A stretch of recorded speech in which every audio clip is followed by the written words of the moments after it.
Acho que a fé são dois pilares e só tem sentido quando elas estão bem firmes em nós. Eu creio em Deus, mas também creio em mim. A fé que eu professo no céu tem que me fazer olhar para a terra com uma nova esperança. É no meu chão, é no seu chão que você experimenta acreditar em Deus. Mas quais são as consequências de crer em Deus? É você criar dentro de você cada vez mais condições para potencializar o que você é. Isso é conversão, minha gente. E por isso que eu dizia antes que o cristianismo não pode viver, sobreviver sem humildade. De você começar a pensar que você ainda não esgotou a sua possibilidade como mulher, por exemplo. Você ainda não chegou ao conhecimento de tudo aquilo que você pode. Por isso tem a vida inteira para isso. Eu olho para minha mãe hoje, nesse momento da vida em que eu tenho a oportunidade de conviver com ela, já com tantas fragilidades, fruto do tempo. Eu olho para minha mãe e vejo que ela ainda não se acostumou com ela. Sabe? Uma mulher que ainda não está satisfeita com o que já chegou. Então eu vejo a minha mãe se desafiando o tempo todo. Essa semana eu estava aprendendo inglês, gente. Um assessor que trabalha comigo, que tem um carinho muito grande com ela, estava levando para fisioterapia a semana inteira. E cada dia ele ensinava uma palavra nova para ela. Mas ela só aprende se estiver associada com o português, por exemplo. Aí então ele falava: Dona Ana, como é que fala porquê em inglês? Aí ela lembrou: é o why. Lembrei da mineira. Então isso mesmo, Dona Ana. Mas se ela quiser falar porquê, fala o why. Lembra do why. Why. E eu achei bonitinho ela naquele esforço de decorar palavras para poder manter a mente boa, né? Funcionando. Aí eu olho para ela e fico pensando que eu ainda não sou o filho que eu posso ser. Não por culpa, pelo desejo mesmo, sabe? Eu não sei quanto tempo eu tenho a minha mãe na minha vida.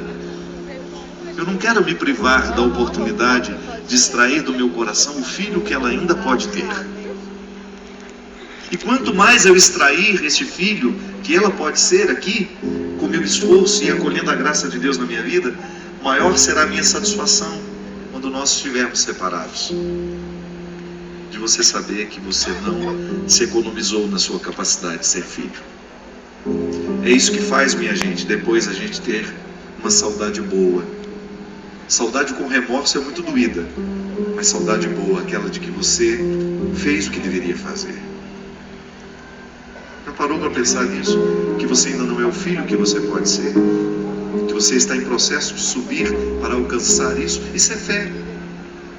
Essas são as consequências concretas da religião em nós. Para que eu vou à igreja todo sábado, todo domingo? Para que eu vou ao culto? Para que eu vou à missa? Para que Deus me faça um ser humano melhor. De nada vale eu entrar dentro da igreja, mas não permitir que os aprendizados ali, que a palavra de Deus venha modificar o meu jeito de ser gente. É religião morta, minha gente. É religião de preceitos, de repetição. Não. Pensar que você ainda não é a mãe que você pode ser. Que você ainda tem tesouros escondidos dentro do seu coração que ainda não foram encontrados. E tem que lapidar, tem que buscar, tem que garimpar. O ser humano é um garimpo que nunca termina de fornecer diamantes. Isso vale para todos nós.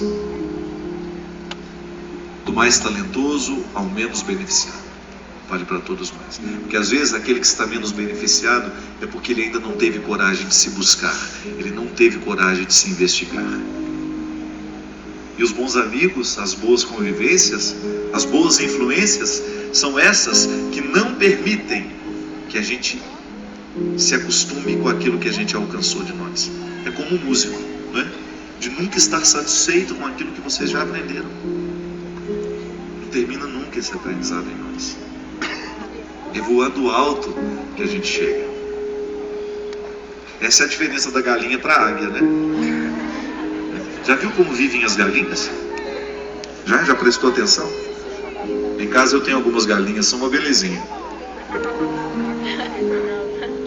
E outro dia, observando, o muro que a separa da liberdade é dessa altura. Mas elas não sabem, elas não olham para cima, né? Mas que ela faz é olhar de lado.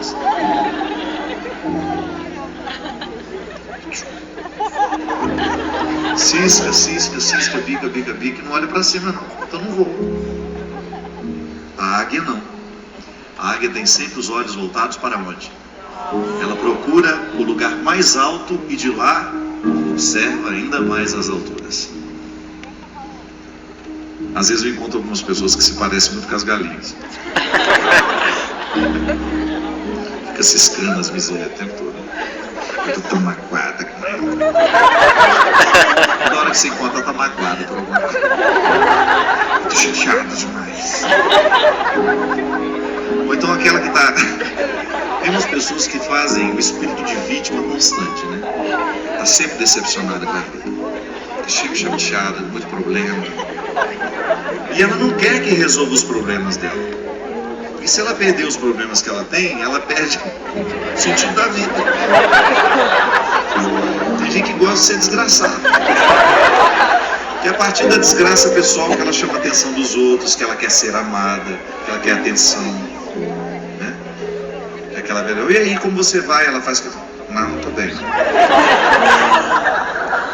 Mas eu não vou falar porque você não tem tempo para me ouvir, eu sei. Né? Para com isso. Chega. Vítima não dá. Nem você vai se tolerar daqui a um tempo. Depois quer que as pessoas gostem dela. Não pode. Joga fora isso. Para de ciscar. Pra cima que se olha. Para de ficar achando que seu problema é importante demais. Ontem, minha gente, eu conheci uma criança chamada Miguel. Um menino que tem 2 anos e já está na 11ª cirurgia. Ele tem tantas deformações, tantas. E o Miguel me assiste muito pela televisão. E ontem eu fiz uma missa num lugar muito simples lá em Minas, num contexto rural, e a mãe do Miguel levou ele para me conhecer, lá perto de 7 Lagoas, onde eu estava. E o Miguelzinho, na hora que ele me viu de longe, sem sermos apresentados, eu estava de camiseta, nem estava vestido de padre ainda, ele olhou para mim e fez assim. E sorriu. Ele tem muita deformação na boca, sabe? Ele não come. Miguel nunca comeu nada. Tem 2 anos. Todos os alimentos dele são introduzidos por uma seringa na barriguinha dele. Ele não tinha. Está sendo reconstruído agora. Todo o processo por onde a gente joga as fezes fora, ele não tinha. Não tinha abertura do ânus, nada. Então, todas as necessidades do Miguel são numa bolsinha externa também. Então, quando eu peguei ele no colo, eu percebi que ele estava cheio de aparelhos para poder viver. Só que se você visse que eu vi, se você visse os olhos daquele menino, tinha tanta vida naquele menino, minha gente. E aquele menino sorria para mim o tempo todo, como se ele estivesse comemorando o maior dos acontecimentos. E aí eu perguntei à mãe dele, né, se ele era sempre daquele jeito. Ela falou assim, Padre Fábio, meu filho, ele sofre dor o tempo todo. Os médicos já me disseram isso. Ele é cheio de agulha. Imagina que uma criança com 2 anos já fez 11 cirurgias, minha gente. E ainda vem mais 20 pela frente, porque são muitas deformações internas e externas. A vida desse menino é internado. Aí ela falou assim para mim, padre, quando o Miguel nasceu, eu estava numa depressão profunda. E quando o médico me contou, quando eu vi o meu filho todo deformado, eu fui curada na hora, padre.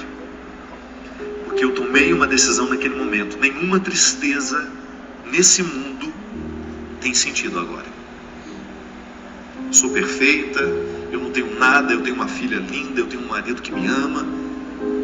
Eu estou mergulhada numa tristeza, numa falta de sentido para a vida. E olha o meu filho. Olha o filho que eu trouxe ao mundo. Esse menino desde pequeno me deu lições, padre.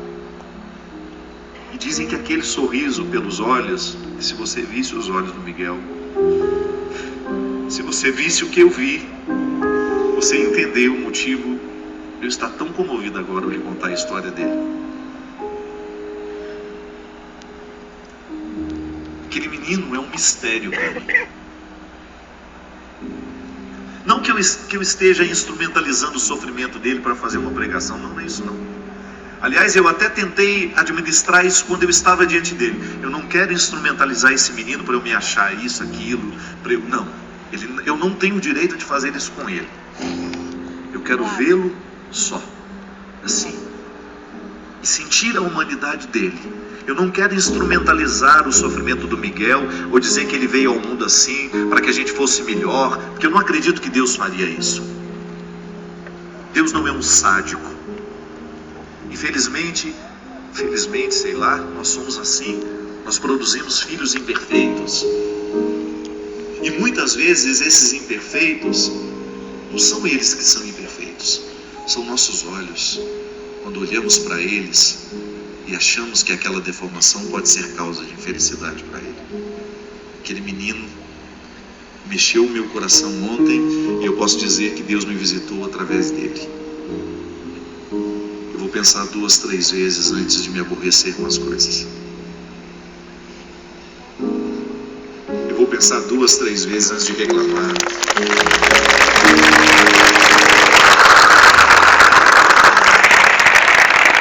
Eu já vi muito sofrimento nessa vida, minha gente. Eu já vi muita dor, já vi muita lágrima. Vocês sabem o quanto que mães que perdem filhos me tocam. Eu não sou capaz de fazer milagres. Nunca fiz nenhum milagre, não. Mas ontem, sabe, ao conhecer o Miguel, sem nunca ter visto aquele menino antes, e tendo eu tantas necessidades de pedir um milagre a Deus por tudo que é mais sagrado nessa vida, se hoje eu pudesse receber um milagre, eu queria que o Miguel vivesse.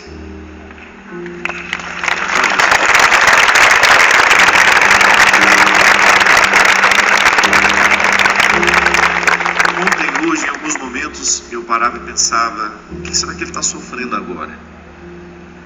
Qual é o incômodo que nesse momento aquela criança tem, sem reclamar? Essa graça, sabe, nós pedimos a Deus diariamente, para a gente esquecer um pouco as nossas dificuldades e olhar para os sofrimentos que o mundo tem. Isso é cristianismo. É você ser tocado pela vida do Miguel sem nunca ter visto a carinha dele, porque eu o trouxe aqui hoje, e através da minha palavra, daquilo que ele fez em mim, ele faz em você também. Então o Miguel é vivo, o Miguel é grande, o Miguel é um profeta nos dias de hoje, tendo 2 anos e sem saber dizer uma palavra. Eu posso ir muito além de onde estou, ou nas asas do Senhor. O teu amor é o que me conduz. Posso voar e subir sem me cansar, ir pra frente sem me fatigar. Vou com asas como águia,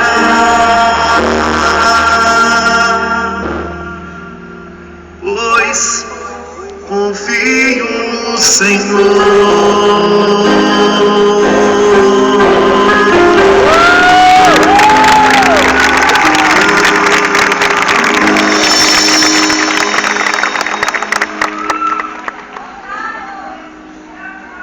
Muito obrigado.